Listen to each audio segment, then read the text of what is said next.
Je voudrais remercier Guylaine Mondor, présidente de l'association Songer, avec qui nous avons co-organisé cette manifestation-là. Et c'est sous d'ailleurs sa suggestion et en bonne intelligence que nous avons travaillé pour honorer ces travailleurs du Bumidum. Je voudrais saluer la présence du député Bertrand Pancher, président du groupe Lyot, qui nous dira quelques mots. C'est mon président du groupe Liberté Indépendant Outre-mer Territoire.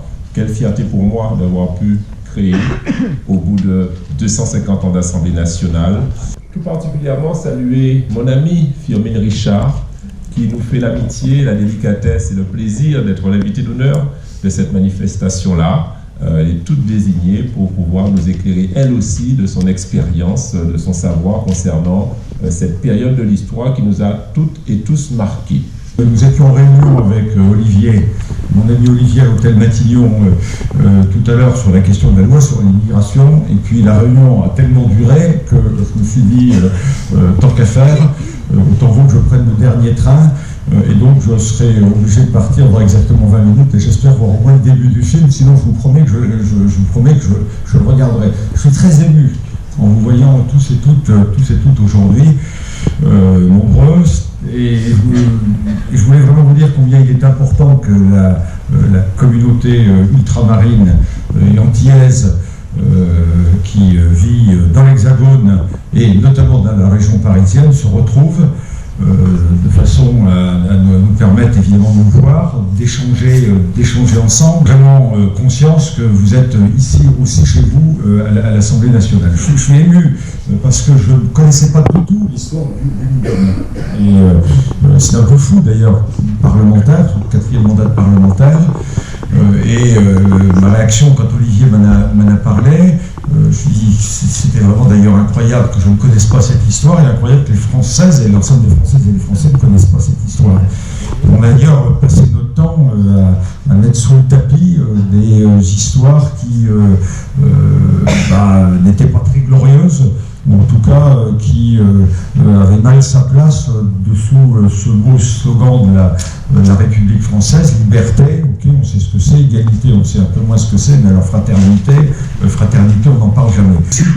Il était vraiment important qu'en permanence on ait bien ça en tête, parce que si on ne comprend pas ça, on ne connaît pas comment on est fait, on ne connaît pas d'où on vient, on ne connaît pas les difficultés qui sont les nôtres à nous intégrer, bref, on n'est pas français. Donc vraiment, je remercie Olivier, qui est un des parlementaires les plus talentueux que nous ayons à l'hémicycle, je voulais le dire, beaucoup d'aisance, une fidélité, c'est bien parler, d'être intelligent, en plus d'être fidèle, c'est quand même pas toujours le cas, d'avoir une vraie structure morale, une colonne vertébrale. On a vraiment besoin des parlementaires de ce type. C'est grâce à lui qu'il y a eu un groupe qui s'appelait Outre-mer. Et quand on a créé le groupe Outre-mer, le Lyot, Olivier dit, moi je veux bien qu'il y ait un groupe, mais il faut qu'il y ait le nom Outre-mer. Il dit, attends, on voulait liberté et territoire, il faut liberté, indépendant, Outre-mer et territoire. Lyot, ça ne veut rien dire. Et d'ailleurs, la première fois que j'ai eu ma réunion avec les présidents de groupe, Marine Le Pen qui me regarde de haut, dit, oh ben Lyot, ça fait un peu chiotte. Maintenant, on parle de Lyot partout en France, grâce notamment à tout notre travail sur la justice et les retraites. C'est grâce à Olivier. Et si vous pouviez, plutôt que de m'applaudir Olivier, applaudir Olivier, ça me ferait plaisir. Merci en tout cas.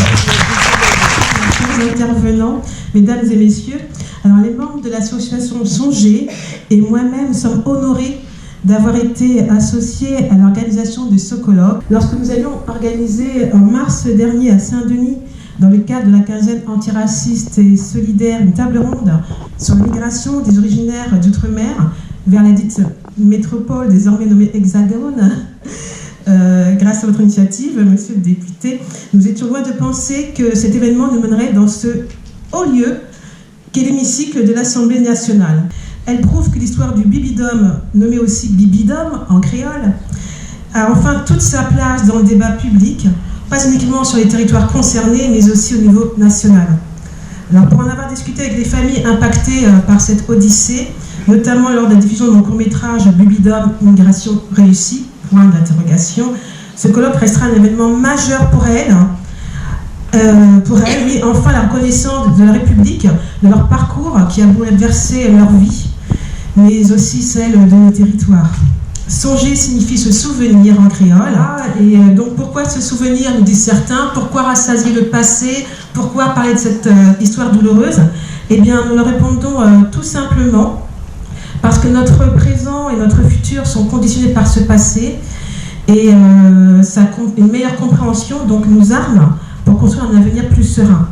Pour terminer, je tiens à nouveau à saluer avec vigueur et reconnaissance la volonté de monsieur le député Olivier Servat de mettre en lumière l'histoire du Babydome au sein de l'Assemblée nationale et son engagement personnel dans ce devoir de mémoire et de transmission. Je vous remercie. Jean-Noël Bulbeau, docteur en histoire et en sciences politiques.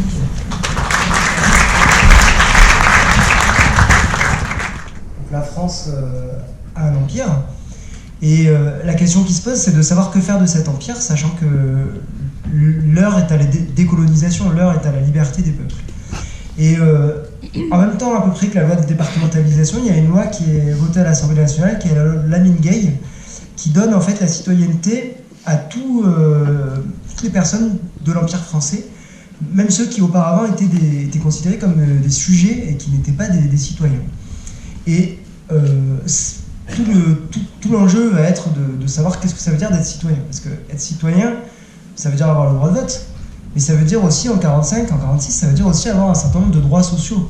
Tout ce qui est mis en place avec le programme du CNR, et donc avoir la retraite, avoir la sécurité sociale, avoir tous ces droits sociaux. Et bien entendu, ça nécessite aussi un rattrapage social et économique dans les colonies qui aurait coûté très très cher à la France hexagonale. Et donc finalement, le seul endroit où il va y avoir cette tentative de rattrapage social et économique, c'est dans les DOM, parce que c'est des territoires beaucoup plus petits. Et dans les années 50, au bout de 10 ans de cette politique, qui était au départ une politique de départementalisation qui était voulue par les élites antillaises et réunionnaises, mais ils se rendent compte qu'on leur a fait des promesses qu'on n'a pas tenues. Et c'est le moment où il y a une crise, notamment de l'industrie sucrière, mais il y a une crise sociale, une crise économique.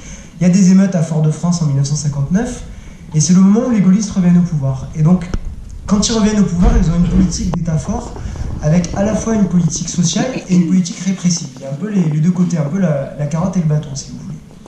Et leur crainte, c'est le moment de la guerre d'Algérie, c'est le moment de la décolonisation, leur crainte, c'est que les Antilles et la Réunion demandent et obtiennent leur indépendance. Et d'un point de vue stratégique, ils ne veulent pas. Et d'un point de vue symbolique, ils ne veulent pas, parce qu'ils veulent garder ces confettis d'empire, qui sont en fait les seuls espaces dans lesquels il y a encore la possibilité de dire que la France peut encore être d'une certaine manière un empire. Surtout que Sylvain Pathieu, dans un contexte révolutionnaire, à Cuba en 59, l'indépendance, oui. En 60, Madagascar qui est près de la Réunion aussi, l'Algérie évidemment, comme vous disiez. Ils craignent ce qu'ils appellent une félagisation tropicale.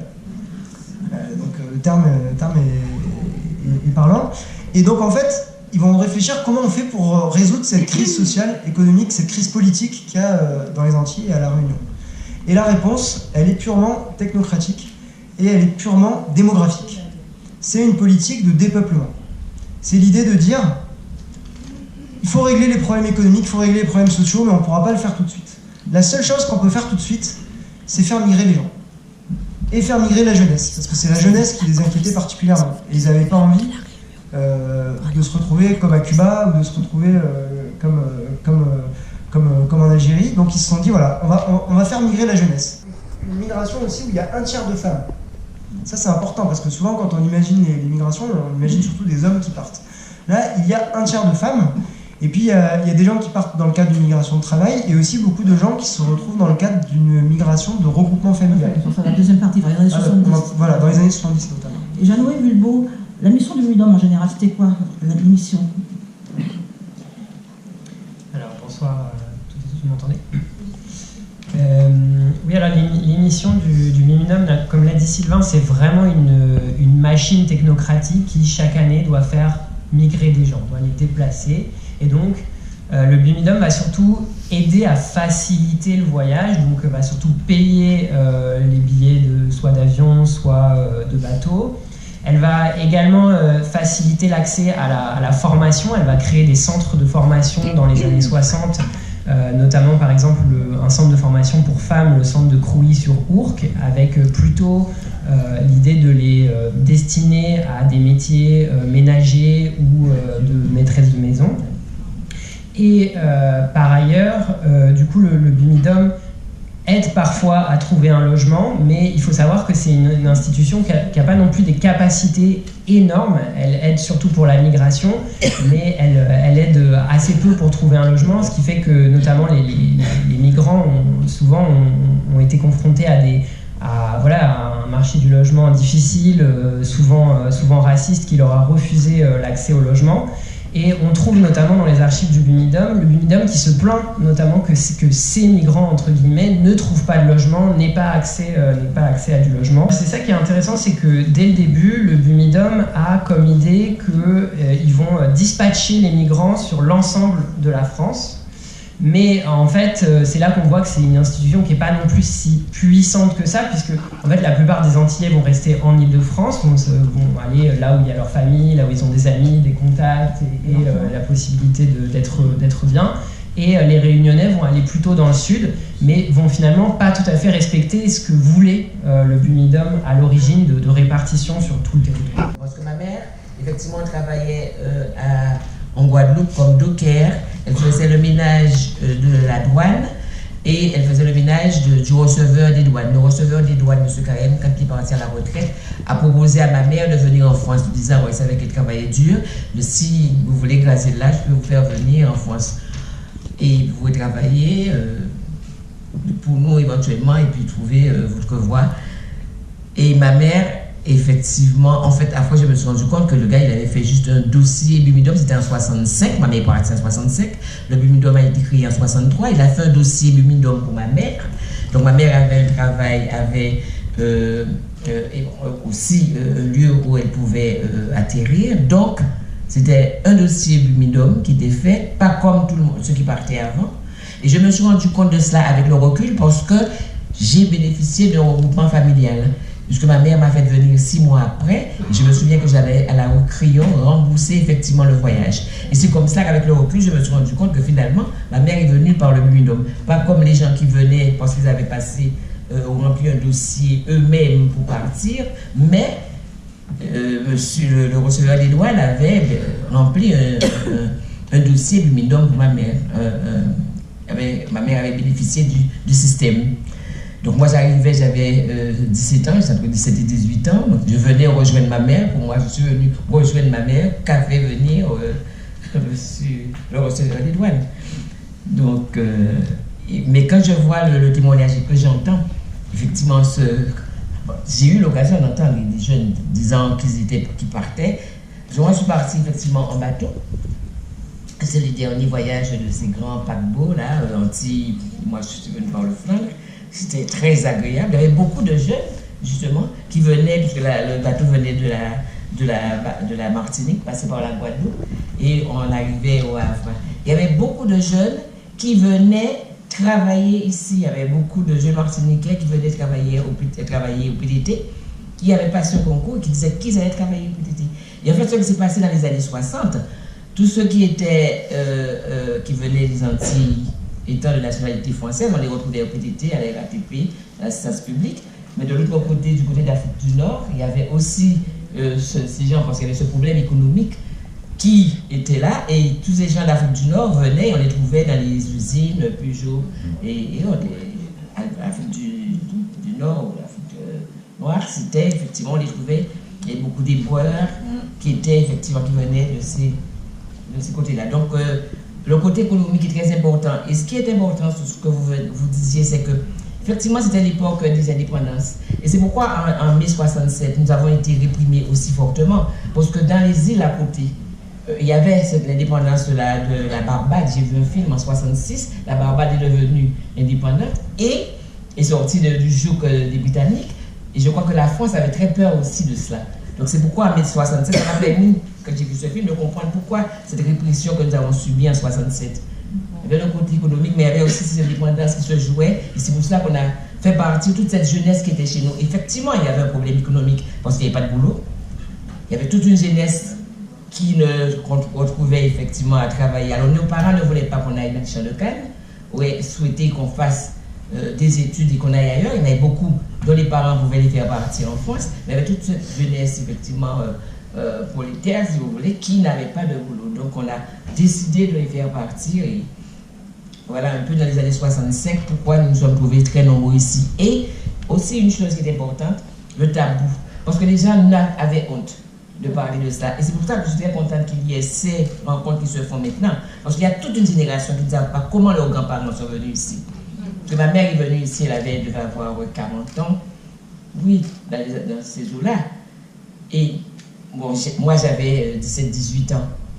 Mon fils ne sait pas comment sa grand-mère est arrivée. Si on n'en avait pas parlé, mon fils n'aurait pas su comment ma mère, ma grand-mère, sa grand-mère est arrivée ici. Et moi aussi. Maintenant, je peux lui parler de ça. Mais je suis sûr qu'il y a toute une génération ici, là, qui ne sait pas comment sont arrivés leurs grands-parents ici, parce que c'est un sujet tabou.